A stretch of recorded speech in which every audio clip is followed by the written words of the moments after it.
Greetings. I'm Josh Tyson, co-author of Age of Invisible Machines, the first best-selling book about conversational AI. Age of Invisible Machines explores the learnings of industry veteran and OneReach.ai CEO Robb Wilson.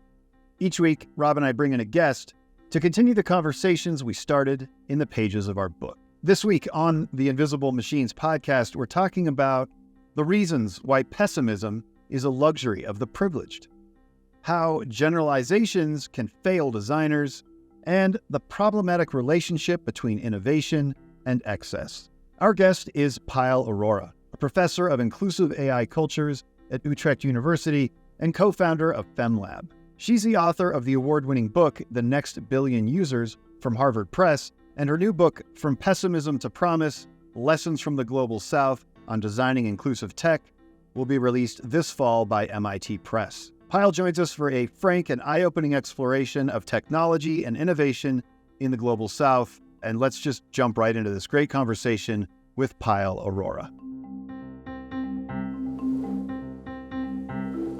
Invisible Machines is produced in partnership with OneReach.ai. Their Generative Studio X platform is the only orchestration platform that's been named a leader by every major analyst group. Enterprises and other organizations are already using GSX to create technology ecosystems where they can grow their own digital teammates, called intelligent digital workers. These IDWs can be set to work with hundreds of customizable skills utilizing GSX's no-code building tools. Head to OneReach.ai to test drive an IDW and experience the next phase of generative AI.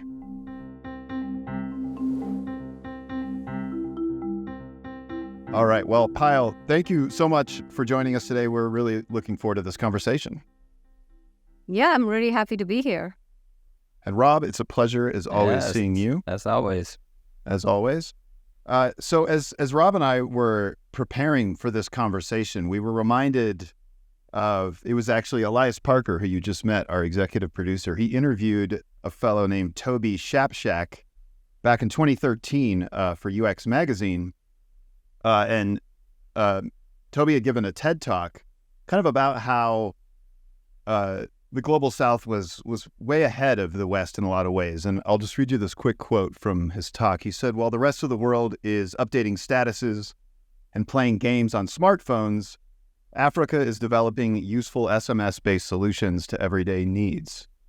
We thought that was really interesting, and we were wondering if to kick off this conversation, you might talk a little bit about some of the blind spots that technologists and designers and tech companies in the West are not aware of in terms of the Global South. I guess both, there's obviously a lot of different user groups with different needs and wants, but then there's also a broader relationship to innovation. And I wonder if there are some blind spots that should be pointed out as we start this conversation. Yeah, I think fundamentally, people feel really uncomfortable with the Global South. They don't quite know how to grapple with it. So you either, basically hyper-exoticize them by either they really need help, they're like beneficiaries, they're like, they need to be rescued. You innovate in the West and disseminate to the rest kind of thing. But that was like old school, right? And then now it's more like, oh my God, like they are coming to get us if it's China, right? So you better be wary. So let's let's do a double China. I mean, one has to pause when Elon Musk's vision, of the future is to be the China of the past, right? Like he wants to be a WeChat, which is like a decade old, right? So, I think there's this like fear-based, or then there's what the quote that you gave, right? Which is basically hyper-romanticize it. Like, oh my God, these are superhuman beings. They leapfrog and they're going to do all this miraculous stuff that the average person, can't do, which is, of course, in the West. Again, it's a sort of fear-mongering. And I think one of the, it's an interesting experience. I was part of this group, and they had this report. It was like all these dignitaries from all over the world, and they came together in Austria recently. And we were looking at the document, and they wrote, "Oh, we need to respect culture." And I said, why? Because, culture is actually the proxy for the Global South. because the norm is there is no culture in the West. So I'm like, so you're saying you respect patriarchal cultures, like you're like, that's okay. Oh, no, we don't mean it that way. So what do you actually mean? So I think basically what I'm trying to say is that, we really first need to take a deep breath and realize there's much more in common between the rest of the world, which is 90% of young people live outside the West. That's the world. That's the majority world. So they are not exoticized. They're like just basically like you and I. They have the similar aspirations, similar needs for romance, so, socializing, play. The differences are the conditions within which they're operating. So basically, I'm trying to sort of like hone in on the point that we need to understand that if you and I were in similar contexts, we would probably behave in a similar fashion. And once we get that into our heads, there's not intrinsic to a particular culture or people, but it's the conditions within which these user practices manifest. I think we think about these designs rather differently. Yeah, I mean, that's what, and we've talked a lot about that on this show. That's what neuroscience says, that our environment influences our behavior more than some sort of DNA or hardwiring in our brains. And, our behavior may be different, but as you said, if people in the West were in that same environment, they do the same thing. So we're not trying to understand aliens from another planet. We are just trying to understand their circumstances better so that we can better understand and predict, what their hopes, wants, and what they might do. If we understand their environment, then we can help understand them. It's not about understanding them as much as their environment, and then we can sort of predict, how they might react by just saying, how would we react if we were in that same environment? It's not as difficult as it all sounds. And I love what you said there about being inclusive and respecting their culture, but then not understanding their culture and not even knowing what you're respecting, but respecting it anyway. Yeah, and also absolutely, like, it's not even an altruistic act. I mean, here's the thing, it's just common sense that if you think in those ways, then you will actually be able to scale services, products, because if you believe and you start to understand that these are people who will behave in a similar fashion, to a high degree, if you, really cater to their deep, meaningful needs and aspirations, then there's so much of a scalability potential, right, for, the way you envision design. Because right now people are like, oh, go local, and what does that even mean? Like, there's a sort of inward lookingness right now in how you design technologies, build systems, Right. and I think that can be very destructive. Yeah, it's super interesting as we enter this world where, I mean, AI sort of has the capacity to understand a lot of data in a detailed way and react in a more specific way to these things. Like this concept we have of generalizing, right, as humans, as an efficient way to communicate has terrible side effects. And the more we generalize and the more we make decisions based on those generalizations, the more collateral damage happens. And I always think about this with the positive side of AI, which is if it has the ability to think in a more detailed way and to consume a lot more data, then our need to generalize becomes less critical. And then you go, but that sounds a lot like letting machines make decisions for us. But maybe if it supported that data, it supported that decision with data, we could still be part of it. But generalizations is what we ultimately struggle with, I think. Yeah, I mean, generalizations have parameters, right, too. I mean, there's no ultimate generalization. I mean, actually, the more the boundaries expand, the less meaningful it becomes, or less useful, these generalizations.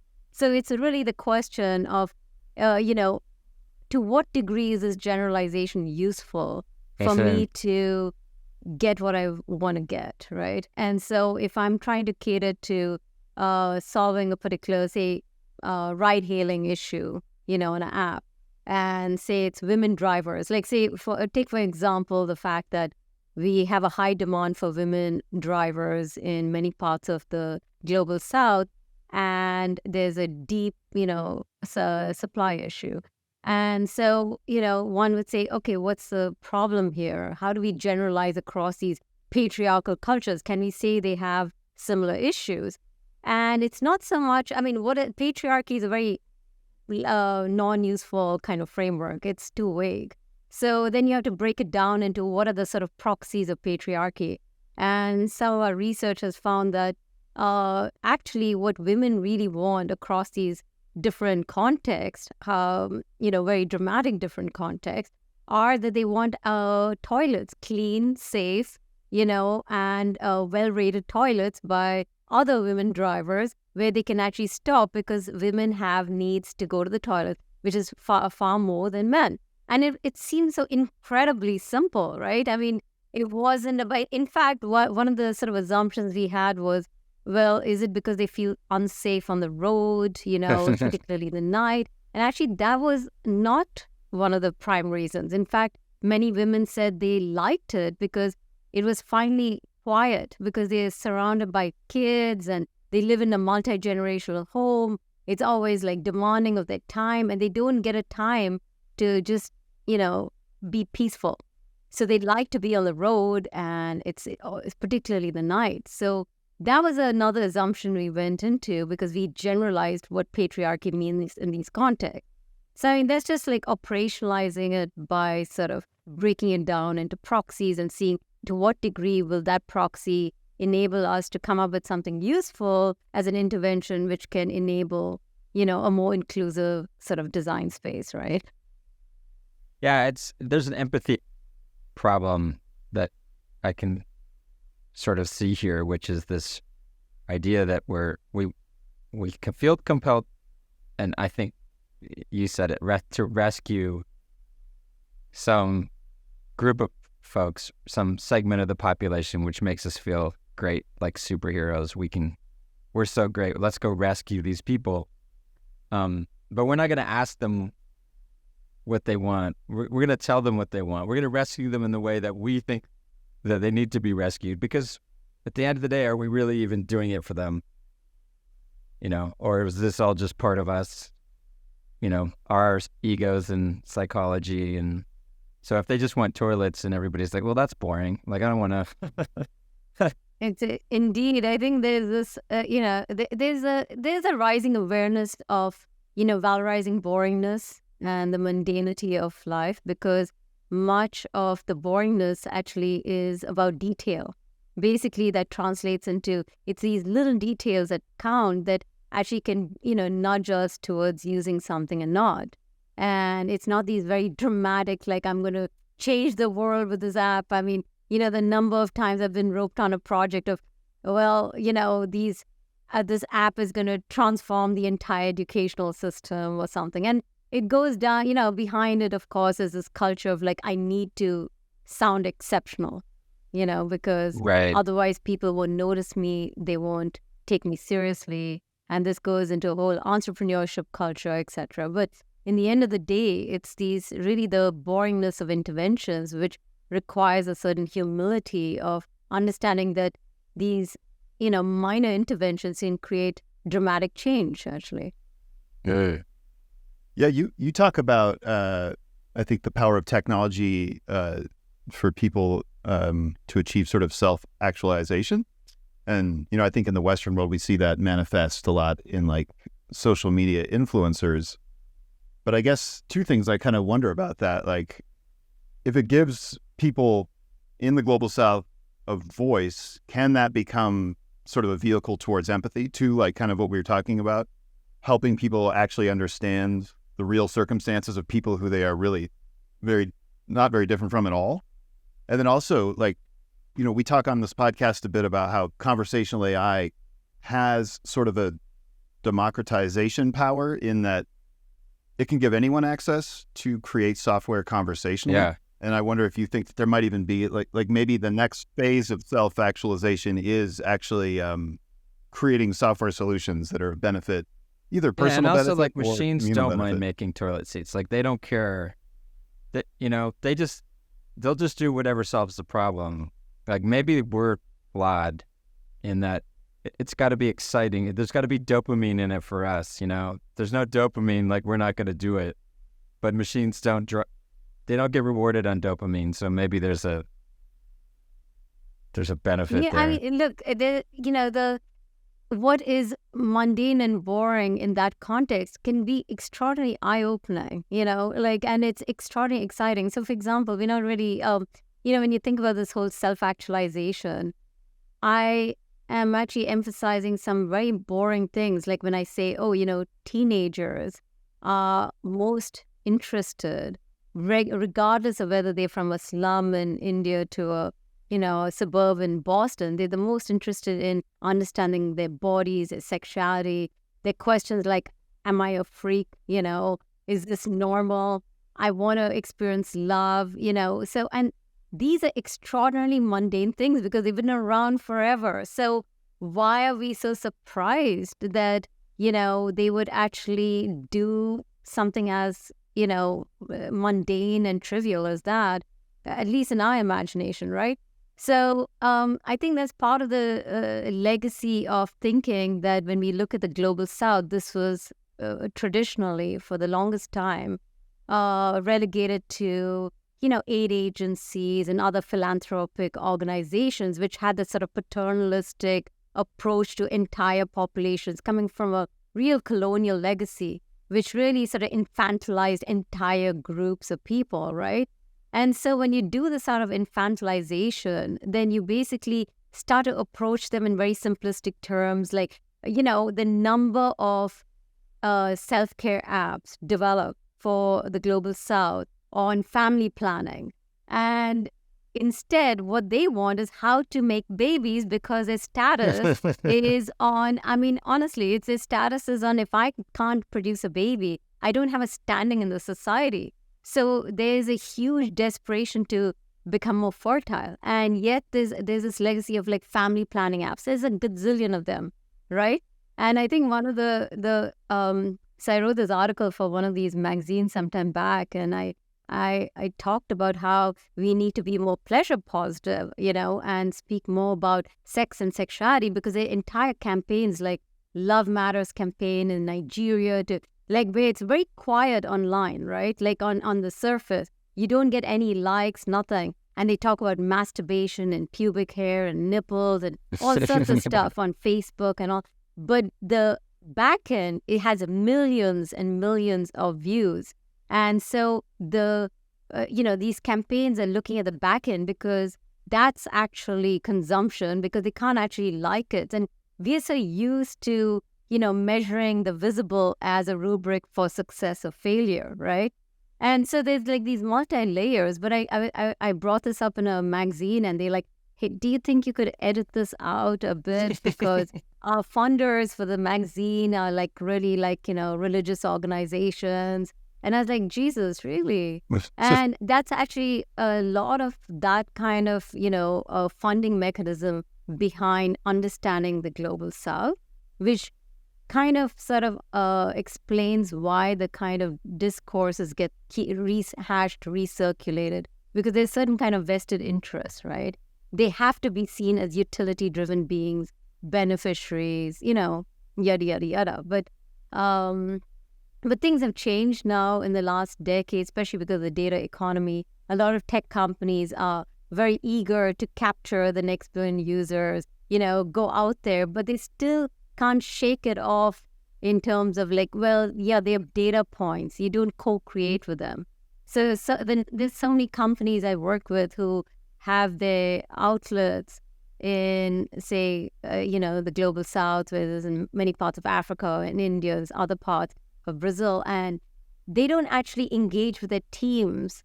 Rather, those people, many of them stay up in the night to research American users. And then they hire me to go in to research, these interesting. populations. Then you're like, what is going on? Why can't we even internally, we talk about co-creating between the user and the designer, but what about internally within these corporations to look at your teams, or in the global south as valid co-creators, right? And that's the dimension which is sort of missing. Yeah. Yeah, I guess that's part of the psychology of rescue, right? Is they're helpless. But if you just imagine them as other human beings that just need information and access and can help themselves, then it's just about connecting. And like you said, co-creating, I like that word, because that's ultimately what what needs to happen, right? You can try to be them, you can try to put yourself in their shoes, but it's very difficult unless you actually are. So co-creation is the solution, and like you said, that's fun. That can be fun. That can be exciting, even if it's toilet seats. The co-creation process can be fun. Yeah, I mean, that toilet example is fascinating because you could do hours and hours of research on a group and maybe not get to that discovery, but you could have one conversation. You could co-create one experience with someone, and they could maybe discreetly point out, because this is our actual need. Yeah. You might not see it in the data, but this is what we need. It's like there's so many ways in which, so we're also so individualistically driven, in a sense that when we think about the user, we think about a single person accessing these systems, making sense of it, building meaning with it, right? And we also trust that data.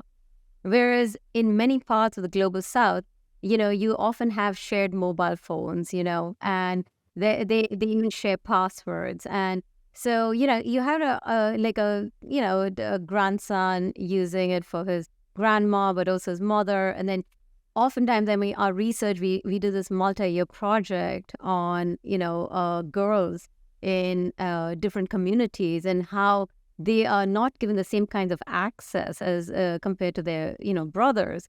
And so what they did was they would take their, father's mobile and say they want to study. And then they would be, chatting up boys and looking at Instagram, etc. So, think about it from the tech company's perspective and how they make sense of that data, right? Yeah. And then you have another layer of forget these kind of multi-generational and shared tech devices.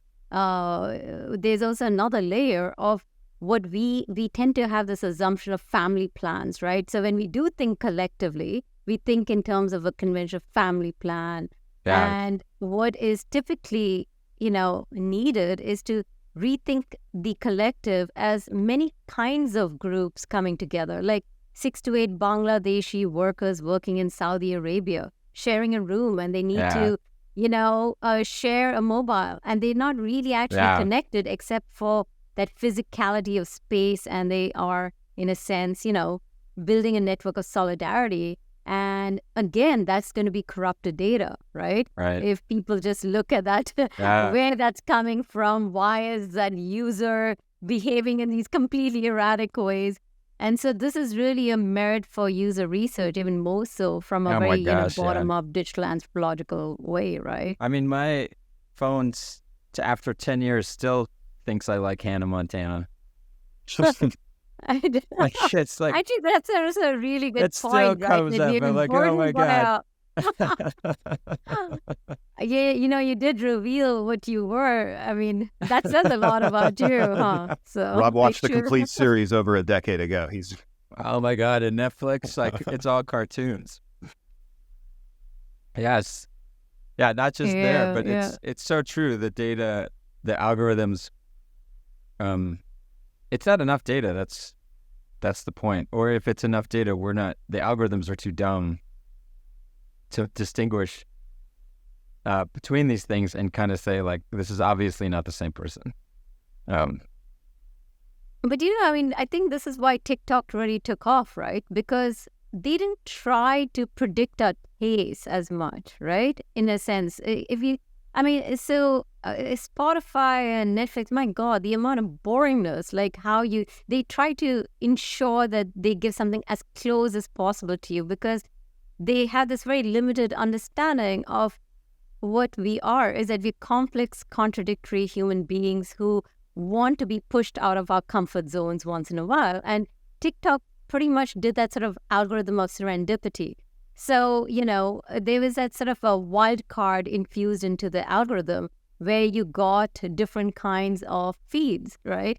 And so things have changed, of course, now, but because I noticed it becoming much more predictable. But when it took off, it was something like that because our feed was, I would get like very different kinds of feed, like Nigerian children in some area doing a sort of lip sync to, it was just fluctuating all over the place, right? To Trump, as if I'm like a pro-Trump person. It was like all over the place. But I thought that was very exciting because it got me out of my comfort zone, but it also, intrigued me. I'm like, that's a different kind of content. This is what people are consuming in these kinds of worlds. And you get to know a slice. But I'll tell you something that was really interesting is that, being from, how we identify ourselves, like I say, oh, I'm Indian. But what does that actually mean? I'm like a middle-class, urban, woman who grew up in India but left and went to the U.S. to blah, blah, blah, right? And now I'm in the Netherlands. And so this notion of being Indian or what does it mean to be American, etc., is rather sort of like grand in its claim, isn't it? Because when I was watching TikTok, I had this very strong, like growing up, I had this very strong notion of villages in India as very primitive, old-fashioned, traditional, they stuck in the past.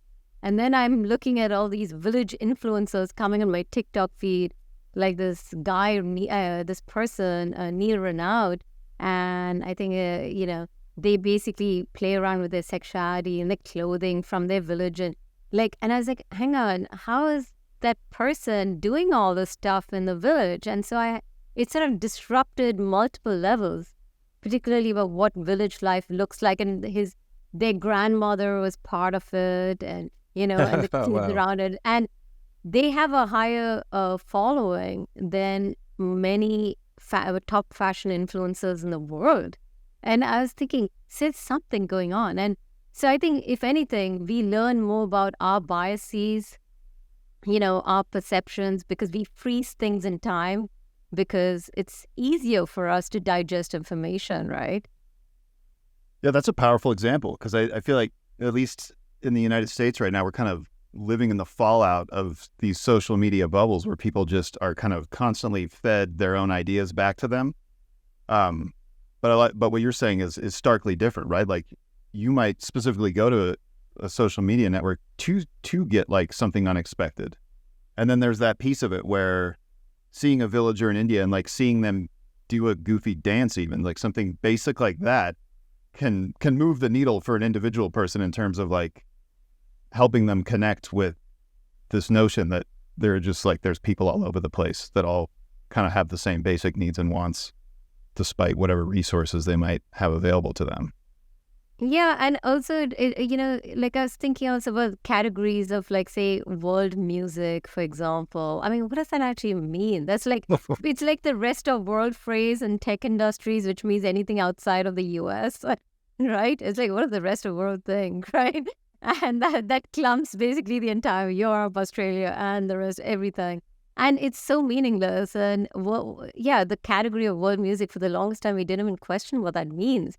And, so I think there's a reason why the future of music streaming is really taking off in the Middle East, like apps like Angami, where they said, like, that's where actually, if you want to understand the kinds of music genres that are going to take place, is because they're really tuning into the fact that people recognize the sort of diversity in these genres, but also it's not nationalistic bound. So, for example, in India, besides Bollywood music, the top big consumption is of K-pop, actually. So K-pop's super popular in India. And, if you go to parts of Latin America, you see a lot of Bollywood being consumed. People are like, like especially from 2 decades. And in Russia, in the 50s and 60s, they were huge fans of some Bollywood stars.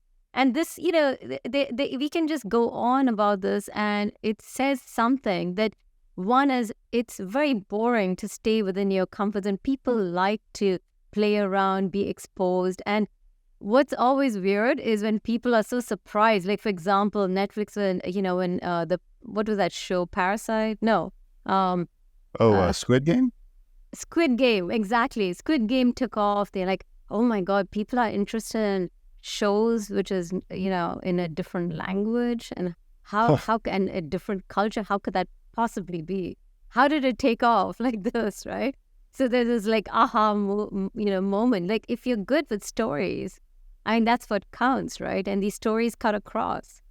Yeah, it's funny. People pay you to go investigate the South, but really it's just young people, because that's where all the young people are. So what you come back with is what young people are thinking or liking, irrespective of geography. It just happens that there's a lot of young people there, and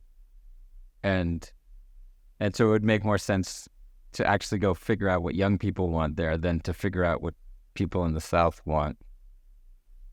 Well, it is a default that you will encounter a lot. I mean, for example, if you go to some parts of, Africa, much of, like sometimes 60% of the population is below 25, right? So it's really an incredibly young nation. The sub-Saharan Africa is going to have the most number of young people as you go. But of course, there's also the other dimension of aging, like in China, where they're going to have this massive older population, but they're looked upon also differently, right?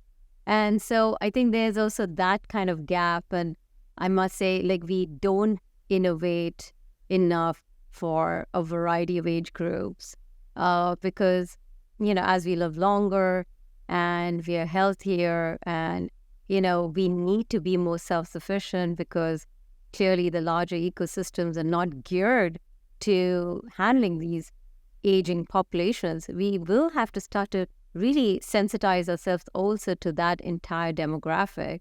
So I think the question is the versatility of and this is a question, or genuinely of can these, designs be repurposed for different age groups? We keep thinking in terms of cultural. Right now we've been talking a lot about culture, but it's also the demographics, right?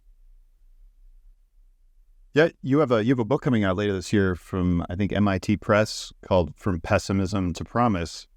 And I think you talk a bit in there about how a lot of the youth in the global South are very optimistic about technology. Is not to generalize, but are there differences in terms of like the way of life or like people's circumstances there that might lead them to have this more optimistic view? I feel like some of the young people I talk to in my small Western world seem very confused and scared by everything they're hearing and seeing with technology. Yeah, this is something really that I've been encountering for years now, is that, people are sort of surrounded by, theories and, readings and podcasts of impotence. Like, what are we going to do? AI is going to destroy us all. It's going to create war. Is this the end of humanity? Is it the end of creativity? Basically, any form of existential, anxiety that's being infused into us. And then over on top of that, you have, books after books like Algorithms of Oppression, Surveillance Capitalism. Everything is to say you are really screwed because the systems are, the systems are intrinsically racist, sexist, and you can try your best, but you're just screwed, right? Yeah. And the thing is, there's this sort of learned helplessness that you don't even have a choice because these are hyper monopolies. Now, within this climate, how on earth can we pick up and think about, oh yes, I'm going to innovate, I'm going to change the world? Mm-hmm. What are the drivers to people trying to institute change? Is intrinsically optimism. And I think this is one of the things we seem to take for granted, is because we are in a pessimism paralysis because we can afford to be. Pessimism is really for those who are privileged to live in despair, right? Oh, yeah. Because it's just like, and my book, I basically am underlining that it is a moral imperative to design with hope, because we're talking about less than 7% of the population today live in liberal democracies. So the rest live in some form of, authoritarian context, to a paternalistic, to some kind of controlling regime. On top of it, majority have patriarchal cultures where people, depending on their gender and religion and a variety of different characteristics, do have secondary status, right? And then they are living with conflict and, within informal settlements. And if they can be driven by hope, then surely we can do better, right? Because here are some instances, and I'm not romanticizing them, is that, for example, in Brazil, a typical home, like I said, is a one-room home where they live with multi-generations, right? So they constantly so they don't have any privacy, right? You're a teenager living with all these multi-generations in one room, and forget getting a girl over or anything, right? So no privacy at all in that context. Then you step out and you have people who've known you all your life in that little community, right? In the favela, and they're like, I met your mom and I'm going to tell her, what are you doing here, right? So you have this sort of interpersonal surveillance. And so in relation to their everyday lives, it is not a surprise that they look at digital media as relatively more private, allowing for more privacy, because it allows them to then, within those privacy-related worlds, self-actualize and experimenting, because their parents don't have the kind of digital skills, or probably don't have the time because they hold 2 to 3 jobs. So this is freedom for them. And, I'm living in Europe, which is so privacy obsessed as an absolute value. They're unable to, so it's always about, we need to ensure that they have privacy. But also the proxy of privacy is consent. So you have a simple does this have individual consent? And that's the right thing to do. But if you go to Saudi Arabia, for the longest time, guardianship systems where they were using tracking technologies required consent, right? And, a woman had to consent because it's by law. So what does consent mean in that context? So if it doesn't translate to some sort of exercise of choice, then it is meaningless, right? So we tend to, in many worlds, look at values as absolute, as if privacy is the most important characteristic, but it's always in relation to the value of freedoms, visibility, despite the risk. And these trade-offs and negotiations are happening depending on these conditions and contexts, right? Yeah, I think over the course of this podcast, we've come to realize too that absolutes are kind of irrelevant, right? Like, is our future centralized or decentralized? Well, probably somewhere in the middle. And so, yeah, thinking about things, I guess maybe, is it ironic that we're talking about fundamentally binary systems, but there's that contrast is not real. Like, we need to be able to find some sort of middle ground, and that middle ground is always shifting. It's never one thing or the other. Yeah, and that generalization, the fear, it's I'll butcher this story just to make it go fast, but the OpenAI story originally can really be laid down to 2 guys who were trying to have the deep learning algorithm figure out 2 + 2 without calculating it, without deterministic but probabilistic. And they would let the system run for an hour or 2. And they found that after a certain amount of time, if they let it run and train on the data, it got worse. And then they forgot and left it on for 3 days. And then they came back and found, like, holy cow, it got worse, but then it got incredibly better. And they call this, grokking. It suddenly, like, understood it And that is the beginning, right, of this whole thing. And I hear a lot of people talk about, should we have discovered AI? Should we have built this? Should we have? But they didn't decide this. This just happened. They discovered it. They don't know why. We still don't know why this grokking happens. We don't know why after 3 days it got better. We're still trying to figure it out. And it's sort of like discovering fire and then saying we should have never discovered this, as if we meant to, right? I mean, yeah, we pursue discovery, but that's going to be true for us as humans. And then once you discover something like that, there's no undiscovering it. And now the rest of the world will put it to use, and we can sort of attack the ways that people choose to use it, this discovery. But this idea that it's centralized and that the guys who invented it control it and decide who gets it and who doesn't get it. Once it's discovered, and now it belongs to the global south. Now it belongs to us. It belongs to everybody because this discovery isn't something that is limited by, having access to something very precious. It's certainly getting, there certainly is a certain amount of money you need to train these systems, but to utilize them, and we're seeing it more and more. Open source models are coming out, and now it's going to be, soon that our phones can generate models. And so now the question is not, can we put this back? It's like, it's a waste of a conversation to say should we have or not discovered this thing. But the question is, what are the areas, like you said, that we should pursue optimistically with this discovery and focus on those? And which are the areas we should avoid, if that makes any sense? Yeah, I mean, I think what you're bringing up is really important, is that we seem to feel like a discovery is something that we are stuck with and that we have this responsibility towards. But actually, in the end, it's about how much meaning we give it, right? That makes it integrated into our everyday lives, or it becomes a blip in the landscape of our memories and our experiences. And so it's, there's so much, and also we may rediscover things decades from now in a different context, and gains meaning because times have changed, right?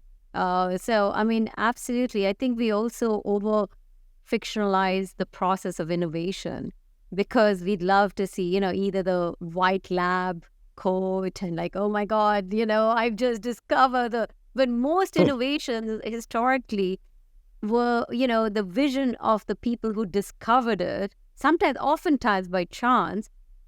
Their vision was completely for something very different, like the internet, right? Like, it was looked upon as an extension of the military. And then, there was these ideas of how it could make it very efficient and certain kind of boringness of things, right? Utility driven. And then it got used for playfulness.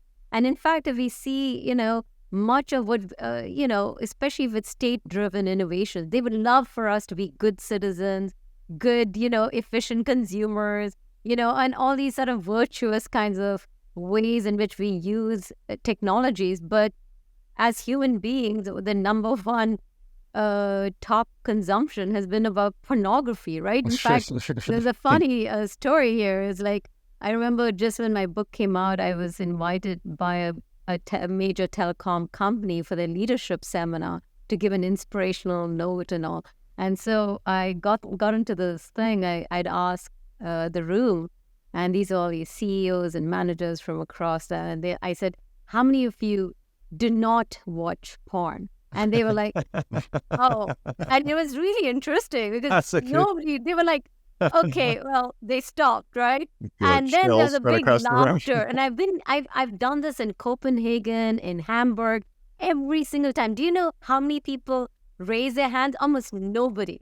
Okay, but we don't talk about it. And then they came after me and say, oh my God, you really woke me up. I mean, because you said porn and I woke up because I was like falling asleep for the whole day. And, they're like, we can't tell people, like our funders, or we can't tell our shareholders, majority of our data is used for porn because the governments will have an, heart attack, and they're like, oh my God, what are we doing? We're funding an instrument that basically funnels porn.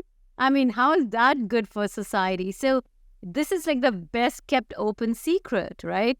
Yeah. Is that if you want to really know about uptake, we should look at Pornhub as a litmus test, right?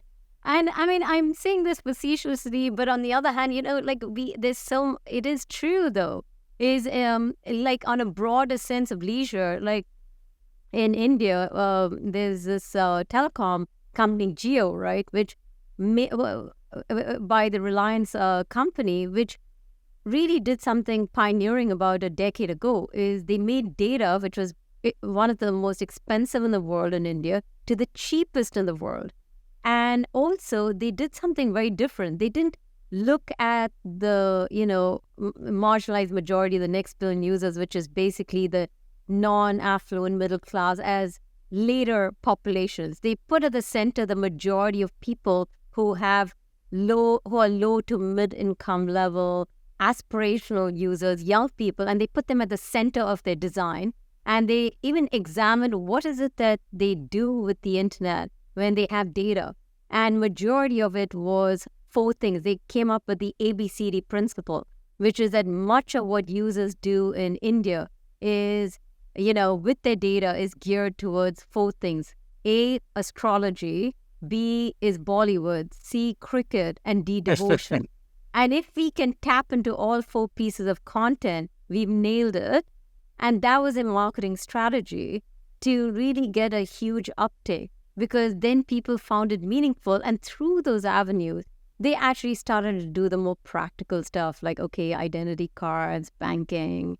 Okay, let's look for a job off between my TikTok views, and stuff like that. But that's been typical user practice around the world, and we get really anxious when we say that, even with children. Oh my God, look at the games that they're playing, and their mind is going to be like, I mean, I'm not saying that we shouldn't curtail that so for parents out there, don't get like too anxious.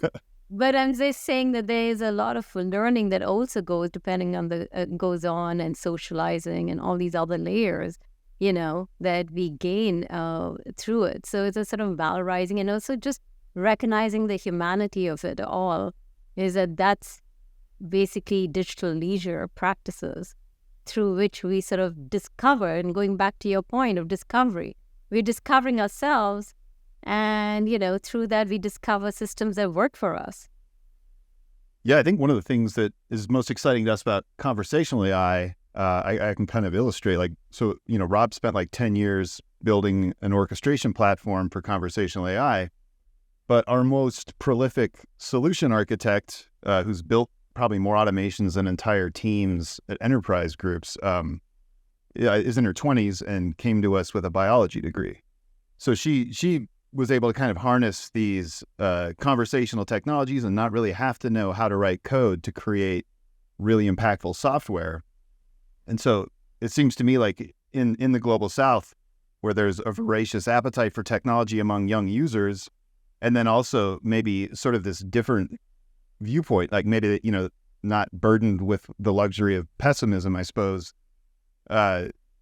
Is there an opportunity to kind of reframe technology use globally from being led, by the global South, I suppose, or by youth in the global South even? Yeah, I mean, look at this notion of creativity, for instance, right?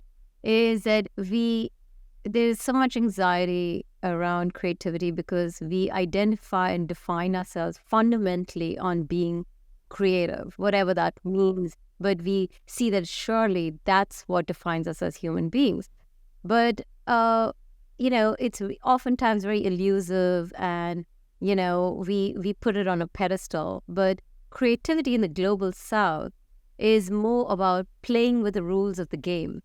So, and every culture has a sort of a phrasing. Jugaad is, in fact, this was one of the Jugaad innovation was this big book that, really captured the business world, like in the 1990s, which was, also the movement of frugal innovation. And, Jugaad is just a term, like a Hindi term, which means DIY, basically, tinkering, hacking, right? And the creativity is playing with the rules of the game is, it allows us to have a much more broader sense of what creativity means. It means the everyday struggles that you go through, because so much doesn't work oftentimes, right? Your cycle breaks down, you have limited resources. That's fundamentally what majority of the world has, limited resources. And so when you have limited resources, but you have high aspirations, because you're a human being, you obviously want to, be more than what you are at that particular point, right? You want your children to be better than you and experience a better life. It's just human nature. And so you study the rules of the game and you find those loopholes. You find ways of, somehow moving to the next level. And that is creativity in process, creativity in our thinking, creativity in the way in which we engage with each other. And so we oftentimes see creativity as if it's an end product of, it's like the outcome of something versus the whole journey to getting there. And that actually creates a much more democratic, sort of way in which we see creative acts. And then I start to, ask myself, because I've been, following up on the whole anxieties around creativity, is why do we want to define human nature by creativity? Why not say care? I mean, we are also very, unique in a sense that we care somehow. We do this so-called irrational act of caring for one another. We care beyond ourselves. We care about the planet. I mean, some of us, enough of us to say this is a human trait, and we may even sacrifice our life for somebody, right? And that is something which is also intrinsically, what defines us as humans. So how come we don't have that kind of conversation? Because then we would have a different feeling towards technologies, right? Where we feel like we are so easily being replaced by these tools. That means we have a very reductive perception of ourselves, actually, And if we think about care, then that would make it very challenging to be replaced. Because the element of caring for our societies, for our planet, etc., makes this intrinsically about, us as human beings connected with our surrounding. And that our technologies, we care about our technology. Right. And we are not pitted against it, but we are together, as part of a larger ecosystem, right? It's interesting. I've pondered a lot, the idea that entropy is like the default state. And as pack animals, then there must be some force that brings us together. There has to be something that constantly binds us and holds us together, because the natural state would be to separate. And so when you think of pack animals and pack psychology, I start to get into and have been curious about what is that force? What is it exactly?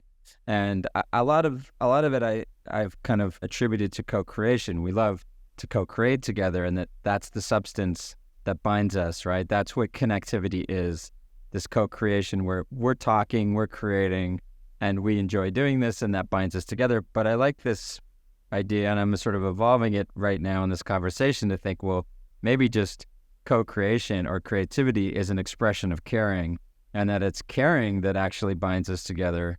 And that's the substance that creates packs and holds people together. And creativity is our way to express caring, which is another way to look at it, and sort of interesting way to look at it. Yeah, like solving problems for your community kind of is. Yeah, right. I think it's a nice turn on its head, basically. I mean, I had to say, though, I've been thinking about also this whole co-creating, because, I mean, I do like that term because it's sort of inclusive. But on the other hand, I also feel there's a certain naivete to that term. And I know we don't have a better language at this point but, there's an implicit, connotation of we're all on the same level playing field, which is not the case, right?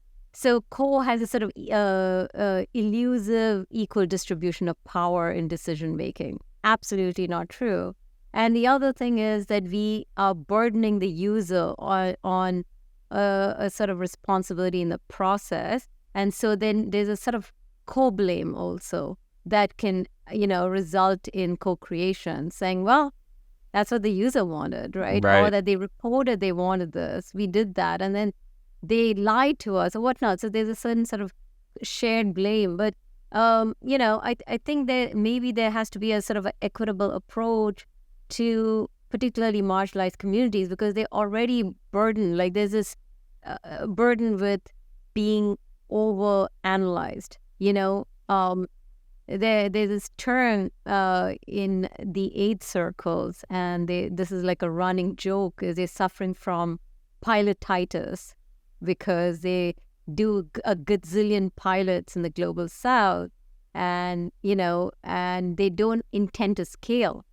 And this has been a sort of decades of practice of user research where they pilot in the in the global south, and then they use that pilot as a way in which either they collect data, like look at WorldCoin, which is Sam Altman's initiative, where I don't even know how they got funding, but they came out like these two guys are like, hey, we have a great idea, we're just going to take this orb which looks like some sort of satanic black hole and walk around villages in the Philippines and Vietnam and whatnot, and just indiscriminately collect data, all in the name of we are all going to be democratic and we're going to share the wealth with humanity. And venture capitalists said, great idea, that's amazing. Just when, at the peak of the time when Europeans are all getting all anxious about privacy, but somehow they missed the memo, And I mean, but the thing is, it's and of course that failed, and then it, was a pilot, but at least it was well intended, and then it became, where did that data go? And if you see the legacy of these pilot practices, right, it's it's disturbing because there's very little accountability, because we have these sort of double standards, is that we can pilot there because it's altruistic, right? So you can, in the name of altruism, you can break a lot of rules of the game. And then you can basically use that data, use that knowledge, and repurpose for tools elsewhere. Yeah. For markets that can buy, right? And I'm not saying it as a conspiracy theory or anything, but it's a fact, right? Because of, you can get away with it, basically. Right? Yeah, I mean, you're seeing that with OpenAI being a nonprofit with the idea to keep it open, and now it's closed and for profit, and now there's a lawsuit, no surprise. But you're right, all of these people that did things they may not have done if this altruistic component wasn't attached to it, and then this orb that coincidentally has the same attributes of that model of, oh no, we're just caring about other people. This is just pure caring. And then it's like, oops, looks like we can care about ourselves now. And use all of that after the fact. Yeah, it's a good time for that discussion, I think. I think a lot of people are feeling that, if capitalism is about trust and what is the trust in any nonprofit if at the end of the day you have to wonder if they're really caring, if that's what it's really about, or if, like you said, it gets dismantled and who knows what happens, that becomes data that gets used for profit or for whatever. There's nothing that guarantees that remains the mission. Yeah, I mean, so this is basically why I've been more pushing that we need to look at them as legitimate consumers, the global south, as in that sense, even co-designers, but also people who can work with you to be entrepreneurial. For example, if majority of people are there, and that means there's a variety of different experiences in a variety of different contexts, which means there's so many ways in which people are experimenting with these tools. So how could we not get excited about that? With multiple languages, plus it's so cheap now to build data, because we know that garbage in is garbage out. So right now what's happening in, say, in context like India is they literally, putting in audiovisual content in multiple different languages, and they're building that content and populating it, and it's becoming a market of being able to build for very different social linguistic groups, because one social linguistic group in India is like an entire state in the US, basically, right? I mean, you're looking at like the world's biggest population, and then, I mean, just India and China alone make up the most of the world's users. And so, that should really blow our mind and get us excited and say, wow, that means this opens up a spectrum of possibilities, because people are young, they're enthusiastic, they're impatient about their future. They don't see the state being able to pioneer and understand what they want. So they're creating it through the creator economy. It's not a coincidence that the creator economy is, really being driven in Brazil and places like Vietnam, etc. So I think if that should really infuse us in ways that move us away from this whole model of altruism to, if we see them as, a potential where, and then we think about fair value. I think, and that's a conversation that is not just in the global south, everywhere. I mean, we can see the protests happening in the US, right, about fair value for our labor. And I think that's a fair conversation to be had right now. And data is labor, right, in that sense. So I think that really puts at the heart of what kind of ethical tools do we, create for a, sort of sustainable future. Yeah. It's really interesting how you were mentioning that a lot of the technology work in the global south, like they're approaching it, working around constraints and looking for loopholes. And while I think there are certainly many Western startups that are leveraging Dugad, I guess, I wonder if the end goal is the same. Like here, it seems like the goal is to get to a point where resources are no longer a problem. Like you have limitless resources and you can just play in your sandbox all day long and you can just do whatever you want. And, there's all these big tech monoliths that you can kind of look to as an example for that. Do you get a sense that that's like the incentive for people in the global south working with technology, or is it different from that? Actually, I mean, here's the thing is that, in some sense, of course, the US is the most innovative country. Look at all these tech innovations. But we need to look at the amount of resources that have gone into it and the graveyard of apps and tools and ideas. And, if we look at the input and the output and then we compare that, to other contexts, I mean, including the Netherlands, by the way, which is crazy. I went for an exhibit called Food for Thought, where I was shocked that the Netherlands, which is such a tiny country of 18, million, is the second biggest food producer in the world after the US. And that's insane, because Right. the US has such a massive land space. It has all these tools. That means the Dutch have created extraordinarily efficient tools which capitalizes on the space, which is a speck of dust, in comparison, and is feeding the world. And so, or you look at Israeli technology, or, if you look at why the average person in the global south really wants to learn from China.